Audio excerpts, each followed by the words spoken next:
I should have stepped back when his eyes met mine. But instead, I smiled. Just a small, unconscious smile. And then he asked, "Are you okay?" You won't believe what that moment turned into a simple, casual question that somehow opened a door inside me. A door I didn't even know had been closed for years. If you've ever felt truly seen, really seen by someone you were never supposed to feel anything for, then this story is for you. Hit the like button if you've ever experienced one of those impossible to explain moments. Share your thoughts in the comments, and don't forget to subscribe for more stories that stir the soul. Let me tell you what happened next. Because after that moment, nothing about my life looked the same again. Mornings in Fairfield had a quiet rhythm of their own. Our neighborhood was the kind where the mailboxes were perfectly aligned and the lawns looked like someone combed them. It was late October, and the air had that crisp, golden stillness that only autumn brings. I had always loved this time of year. Something about the way the leaves let go, so gracefully, made it easier to accept the little changes in life. I sat by the kitchen window, hands wrapped around my favorite mug. The coffee was still hot, and for once, I wasn't rushing anywhere. I just watched. Leaves drifted down from the maple tree out front, swirling like they had all the time in the world. One landed gently on the porch railing, resting there for a moment before the breeze carried it away. The silence in the house was familiar now. My husband had left early as usual. Maddie was upstairs getting ready for school, probably playing music loud enough to drown out her own thoughts. And me, I was learning to sit still again, to be okay with stillness. 22 years of marriage had smoothed out the rough edges. No more late-night arguments, no slammed doors, just reminders on sticky notes and half conversations over reheated dinners. I didn't feel unloved, just unseen, like furniture, comfortable, reliable, forgettable. I watched a squirrel run along the fence dragging something in its mouth, probably one of Maddie's socks. She never could keep a pair together. I smiled to myself, then took a sip of coffee. A door opened upstairs. "Mom, down here," I called back. Maddie appeared in the hallway, backpack over one shoulder, and hair pulled into a loose bun. "Just a heads up, Jaylen's coming over later to finish our literature project. Last chapter of Gatsby." "Okay. After school?" "Yeah, probably around 4. "Sounds good." She turned to go, then looked back with a grin. "He's bringing snacks. Don't let him talk you into letting us eat on the couch." I laughed. No promises. The front door clicked shut behind her. I looked down at my coffee. Jaylen Brooks. I had heard his name before, sure, but for some reason, the thought of him coming over made my chest tighten. I was halfway down the stairs, carrying a basket of clean laundry, when I heard the front door open. "Hey, Mrs. Monroe," a voice called out, smooth, warm, a little deeper than I expected. I looked up and saw him standing just inside the doorway. Tall, broad-shouldered. His posture was relaxed, but there was something grounded about the way he held himself, confident, but not arrogant. He wore a charcoal hoodie sleeves, pushed up to his forearms, and a worn backpack slung over one shoulder. I hadn't meant to stare, but for a moment I forgot I was holding laundry. "You must be Jaylen," I said, shifting the basket on my hip. "Nice to finally meet you." He smiled, and for some reason, it felt like sunlight had slipped into the room. "Yes, ma'am. Maddie's mentioned you a few times." I laughed softly. I hope she didn't exaggerate, only in the good ways, he said, eyes flicking briefly to the family photos on the wall. There was something about his voice, steady, measured, like he didn't just say things to fill silence, he meant what he said. That alone made him stand out more than I expected. Maddie came bounding down the stairs behind me. "Hey, Jaylen." He turned toward her with an easy grin, ready to dive into Gatsby. "Let's just get it over with." She groaned, brushing past me, as the two of them disappeared into the dining room, their voices fading into low conversation. I lingered on the stairs for a moment longer than I needed to. The house had always been quiet during the afternoons, but now it wasn't just filled with sound, it was filled with presence. I walked into the kitchen and tried to return to folding laundry, but something about that first exchange stuck with me.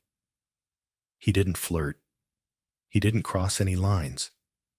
And yet, there was a pause in his smile, a calmness in his eyes that left me feeling slightly off balance, just a little, like I'd been seen without realizing it.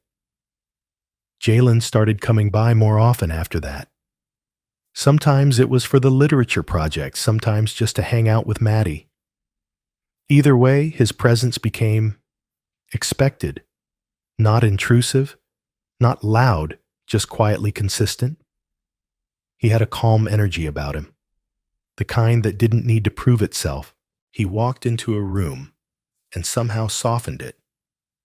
Even when he wasn't talking, you noticed he was there. One afternoon, I walked into the kitchen and found him helping Maddie bake cookies. Flour dusted his forearms, and he was laughing at something she said, sleeves rolled up to his elbows, hands deep in dough. When he looked up and saw me, he smiled. "Hey, Mrs. Monroe. Want to taste test?" I froze for just a second. It was nothing, the kind of moment that passes in the blink of an eye, but something in his tone made me feel like I belonged in the room too. "I'm good," I said quickly, reaching for a glass of water and retreating to the living room. My heart was beating faster than it should have been.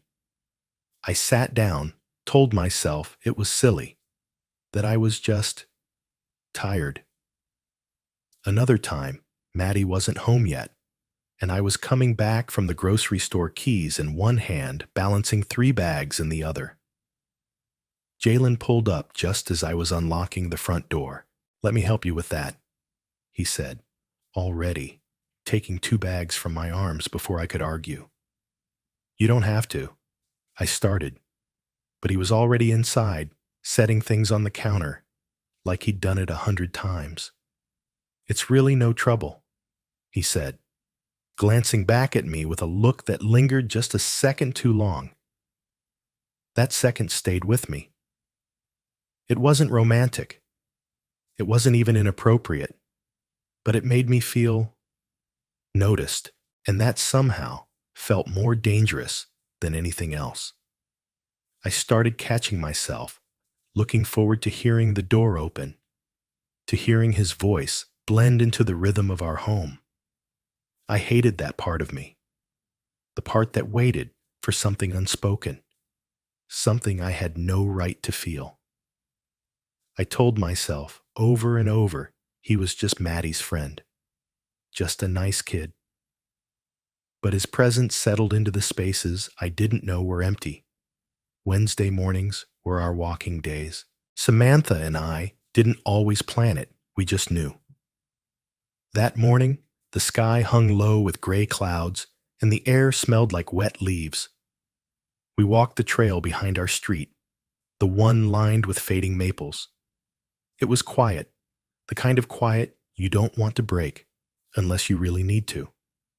Halfway through, Samantha finally spoke. "Do you ever feel invisible?" she asked. I looked at her. "I mean, as a woman, like you're still in the room, still doing all the things, but no one's really looking at you anymore." I didn't answer right away. But yes, I knew exactly what she meant. She continued, "There was a dad at my son's school. never said anything wrong. But the way he looked at me, like I wasn't just someone's mom, I'd go home and wonder, why did that feel so important?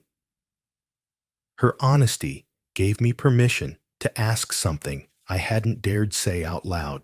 Do you think it's wrong to feel something even if you don't act on it? Samantha didn't flinch. I think it's normal. We spend years being needed, being useful. But sometimes we just want to be seen. The words hit me harder than I expected. I thought of Jaylen, the way he noticed small things, the calm in his voice, the way he looked at me, not like a boy with a crush, but like a man who actually saw me. I didn't say that to her, but I didn't have to. It was nearly 7 when I realized I'd be eating alone again. Mark had texted 10 minutes earlier, running late. Don't wait up. No apology. Just the usual. I reheated leftover chicken and sat at the table, one candle lit for company. The house felt larger at night when no one was around. Too many empty chairs, too much quiet. I was halfway through my plate when the doorbell rang. I wasn't expecting anyone. I opened the door to find Jaylen standing on the porch holding a paperback book in one hand, his hoodie zipped up against the cold. Hey, Mrs. Monroe. I left this behind earlier. Thought I'd need it for tomorrow. His voice was calm, but there was something in his eyes that felt searching. Come in, I said, before I could think twice. He stepped inside, brushing off a bit of rain from his shoulders.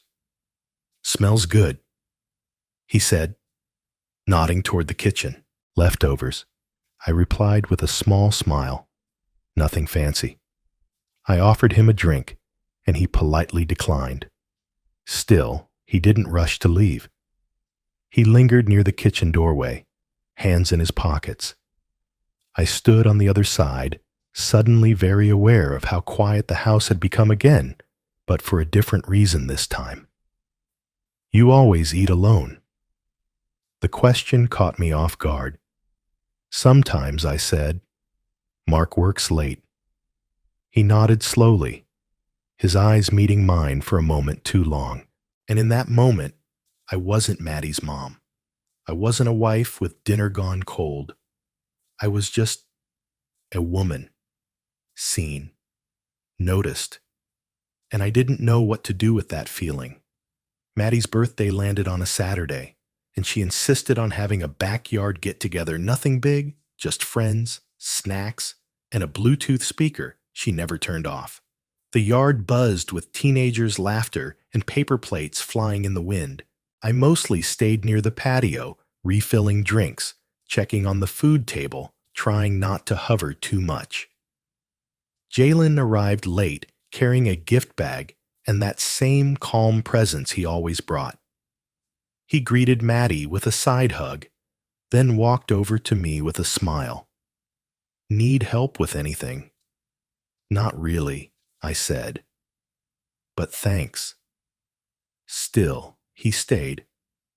We stood near the cooler, half in the shade, the noise of the party behind us like a faraway echo. For a moment, neither of us spoke. Then he said quietly, "You look different today." I glanced at him surprised. Different good, or different good? He said, his voice low. Really good. I looked down, pretending to straighten a napkin stack, heart pounding. Before I could say anything, I heard a voice. Well, am I interrupting something? It was Samantha. She smiled, but there was something behind it, sharp knowing. Jaylen took a step back, nodding politely. Hi, Mrs. Green. She nodded back, then turned to me. Maddie's looking for you. I walked away quickly, pretending not to feel the heat rising to my cheeks. Later, Samantha pulled me aside, her voice just above a whisper. Be careful, she said.